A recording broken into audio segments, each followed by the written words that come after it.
दोस्तों अभी अगर आप पूरे देश की राजनीतिक प्रक्रिया पर और देश की कार्यपालिका, न्यायपालिका और विधायिका के काम करने के तरीके को अगर बहुत गहनता से अध्ययन करेंगे ना, तो आपको पता चलेगा कि अभी का समय ऐसा समय चल रहा है जो आज तक देश में कभी समय नहीं आया।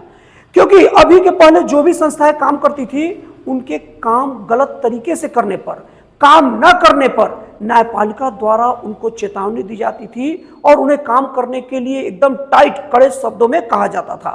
लेकिन अभी का लगभग बहुत सारा काम, चाहे ईडी का ताबड़तोड़ छापा हो, उसमें भी न्यायपालिका द्वारा ईडी को खुल के डांटा जाता है। अगर ईडी का एक कर्मचारी को डांटते तो समझ में आता है, सीधे खुल्लम खुल्ला ईडी संस्था को ही सीधे चैलेंज करते हैं कि अपनी हद में रहे।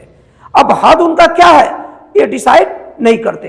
हालांकि आज मैं उसकी बात नहीं कर रहा हूं, आज मैं बात कर रहा हूं बिहार के SIR मतलब स्पेशल इंटेंसिव रिवीजन।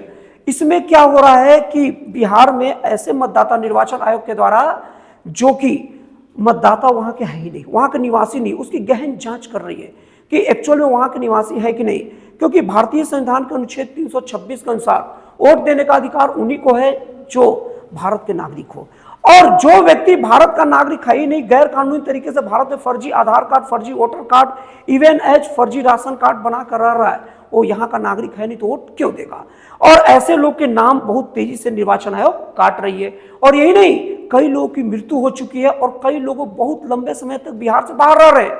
और बाहर रह रहे तो ठीक है, वो लोग वहीं पर अपना वोटर कार्ड भी बना लिए और उनका बिहार में भी वोटर कार्ड एक्टिव है, तो ऐसे वोटरों का नाम भी काट रहा है। और ये सब के सब भारतीय संविधान के अनुच्छेद 324 से लेकर 328 तक के बीच में ही रह कर सब के सब काम किया जा रहा है, पूरी तरीके से संवैधानिक तरीके से किया जा रहा है। लेकिन इसके बाद लोगों के गले नहीं उतरता। मैं अभी सर्वोच्च न्यायालय के फैसले पर सवाल नहीं उठा रहा हूं, लेकिन उनके फैसले पर थोड़ा सा विचार कर रहा हूं। मेरे मन में कंफ्यूजन है। मेरी कंफ्यूजन तब हो जाता है जब सर्वोच्च न्यायालय के 2 प्रमुख जजों की पीठ, जो कि इस मामले को सुनवाई कर रही है, क्योंकि हमारे देश में ऐसा है, अगर कोई भी बड़ा काम हो, ये मैटर नहीं करता कि अच्छा या खराब हो रहा है, बस बड़ा काम हो, बड़ा परिवर्तन की बात हो, तो विपक्ष जरूर कोर्ट जाता है। विपक्ष क्या, बहुत सारे लोग ऐसे हैं जो कोर्ट जाते हैं। हालांकि कोर्ट जाना उनका गलत नहीं है, अगर उन्हें लगता है कि काम ठीक नहीं हो तो बेशक कोर्ट जाइए, कोई दिक्कत नहीं है।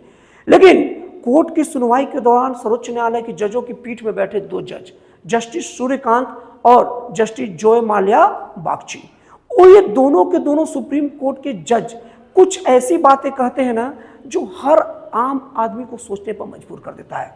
क्योंकि जज जजमेंट तो दे देते हैं, लेकिन उसका संवैधानिक आधार नहीं बताते। वो ये मान के चलते हैं कि हम ही पूरा संविधान के प्रखर जानकार है, संविधान हमको बोल दिया कि जो हम शब्द बोल दिए वही कानून है।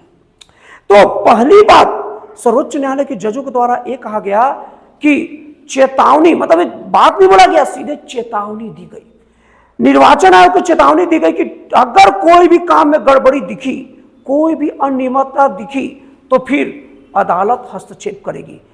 अभी मैं कहता हूं कि कोई अगर संस्था काम कर रही, कुछ गलत काम कभी कर नहीं रही है, अपना काम संवैधानिक दायरे में रहकर कर रही है और कई बार अपना काम बता चुकी है, तो उसे धमकी देने का औचित्य क्या है?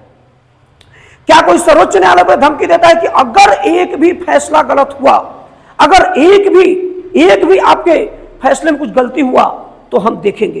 क्या कोई सर्वोच्च न्यायालय को धमकी देता है? और अगर धमकी दे दिया तो सर्वोच्च न्यायालय उसकी ईंट से ईंट बचा देगा। तो जब कोई संस्था गलती किया ही नहीं है, तो सर्वोच्च न्यायालय इतना आग बबूला क्यों हो जाता है? सर्वोच्च न्यायालय के जज अक्सर बोलते हैं कि आजकल जजों पर कमेंट करना एक फैशन बन गया है, लेकिन क्या ये नया फैशन नहीं जजों के द्वारा तैयार किया जा रहा है कि जजों का काम केवल जजमेंट देना है और अपना बिना राग द्वेष के चले जाना है? लेकिन अब तो जज अपने फैसले के बाद ऊपर से कमेंट्री देते हैं और वो कमेंट्री का जजमेंट से कोई लेना देना नहीं होता है। जजों का काम होना चाहिए लिखित जानकारी दे, और नहीं तो जो बात बोल रहे हैं ना, वो पब्लिक जगह में जाकर बोले और बोले कि ये मेरा पब्लिकल राय है, जजमेंट देते वक्त ना बोले। अब ये तो आधी बात हो गई।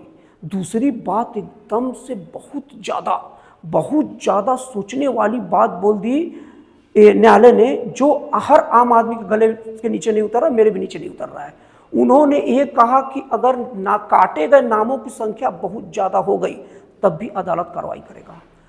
मतलब कि जज साहब, मिलॉर्ड, आप क्या मैसेज देना चाह रहे हैं कि अगर देश में बहुत बड़ी संख्या में घुसपैठिए घुस जाए, देश में बहुत बड़ी संख्या में कोई क्राइम कर दे, तो आप उसको क्राइम नहीं मानेंगे। आपका जो स्टेटमेंट है कि अगर SIR के थ्रू जो नाम निर्वाचन आयोग काट रहा है बिहार में, जो लोग वहां के वैलिड नहीं है, नागरिक वोट देने के लिए ऑथराइज नहीं है, अगर उनकी संख्या बढ़ जाती है तो आप उस हस्तक्षेप करेंगे। आप बोलेंगे नहीं नहीं नहीं नहीं, देश में अगर 1 लाख गद्दार है, 1 लाख घुसपैठी है, तो आप उसको बाहर नहीं कर सकते। ये क्या है भाई? ये तो वही बात है कि देश में अगर हुल्लड़पंथी मची, अगर कोई ट्रेन या बस जलाया गया और उसमें अगर 100, 200, 500, 1000, एक लिमिट से ज्यादा लोग का नाम आ गया, तो आप कह देंगे नहीं नहीं, इतने सारे लोग का नाम आएगा तो फिर मैं बर्दाश्त नहीं करूंगा, फिर एक गलत कानून, मतलब वो गलत ही नहीं माना जाएगा। ये सब चीजें मेरे समझ में नहीं आई, और मैं आप लोग जो वीडियो देख रहे हैं उनसे पूछना चाहता हूं, क्या आपकी समझ में आई? और मैं कोई कानून का बहुत बड़ा जानकार नहीं हूं, मैं एक आम नागरिक हूं, और मेरी भी समझ है कानून के प्रति, और जितनी मेरी समझ है उसके हिसाब से मैं अपनी बात पूछ रहा हूं। फिर से बोल रहा हूं, मैं कोर्ट पर सवाल नहीं उठा रहा हूं, मैं कोर्ट के फैसले से जो मेरे दिमाग में उपजे सवाल है वो सवाल को निकाल रहा हूं। हो सकता है कि मेरे पूरे जानकार जो ऑडियंस है वो हो सकता है इस सवाल को समझ जाए, और अगर जवाब दे सके ना, प्लीज कमेंट में बता दीजिएगा।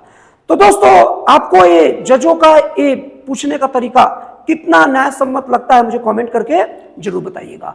तो फिर मिलता है अगले वीडियो में एक जन कल्याणकारी और एक राष्ट्रवाद से प्रेरित नए विचारों के साथ।